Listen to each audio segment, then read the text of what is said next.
The story of Abram. The people who moved away from Babel into different parts of the world did not pray to God. They were moving away from the purity of God, as Adam and Eve did when they tried to hide from God's presence in the Garden of Eden. But people prayed to something. In every country they had some kind of worship. Many of them worshiped things that God had made, such as the sun, the moon, and the stars, rivers, mountains, and hills.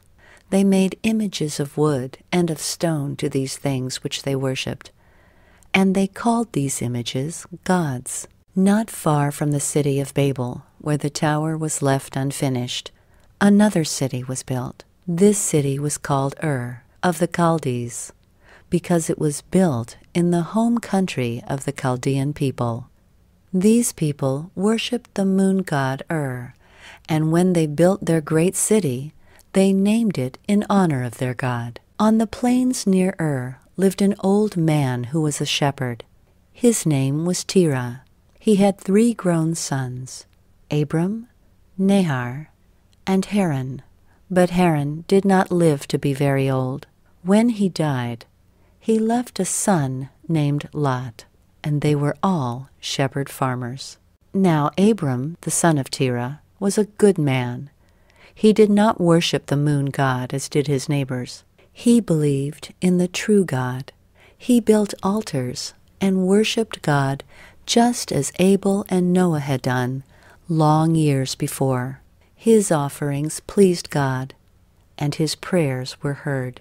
One day, Abram heard the voice of God calling to him. He listened. God told Abram to gather together his family and his flocks and herds, bid farewell to his neighbors and friends, and start out on a long journey. God promised to lead Abram to a land far away, where God would bless him and make his name great. Through his family, God promised to give a blessing to all families in the world. Perhaps Abram did not understand the meaning of all God's promise. He did not know that in the years to come, a Savior should be born among the people of his own family, who would then be called the Jews. This Savior, we know, is the blessing which God promised to give to all families in the world, if Abram would obey his voice. Although Abram did not know these things, nor even the country to which God wished to lead him, he was not afraid to go. He took all his family, his wife Sarai, his aged father Terah, his brother Nahor, and his wife, and Lot, the young son of his dead brother Haran.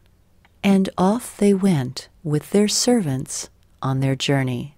They took all their possessions, the tents in which they lived, and the large flocks of sheep and herds of cattle. Day after day they journeyed up the great river Euphrates, until they came to a place called Haran. Here they stopped to rest, and here Abram's aged father died and was buried.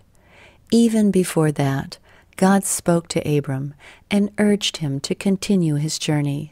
But Nahor, Abram's brother, was unwilling to go farther, so he remained at Haran and made his home at that place. After this, Abram made a second start. Now he took only his wife Sarai, his nephew Lot, and their servants. Driving their flocks and herds before them, they turned away from the great river and journeyed southwest toward the land of Canaan. On one side of them, the mountains rose wild and high, while on the other side, as far as they could see, the barren desert stretched away toward the south. On and on they traveled, across rivers, through valleys, over hills, each day farther from their homeland and nearer to the land which God had promised. After many months, they came to the plain of Moreh, where God spoke again to Abram. "This is the land that I will give to you and to your children," God told him. And Abram built an altar there and worshipped God. Now this land of promise was called Canaan, because the Canaanite people lived in it. These people had been there for a long time and had built some towns and cities. Abram did not live among the Canaanite people, but pitched his tents out on the hills or plains wherever he could find grass for his cattle and sheep to eat and water for them to drink. All the while his flocks and herds grew larger, until finally Abram became very rich. Then there came a famine in the land. The grass failed, and the waters of the brooks dried up. Nowhere could Abram find pasture. So he moved away from Canaan into the country called Egypt. Here he saw the great river Nile, and even the pyramids and the Sphinx. But he did not remain long in Egypt, because God did not want him to dwell there. When the famine ended in Canaan, Abram returned again to that country. The end.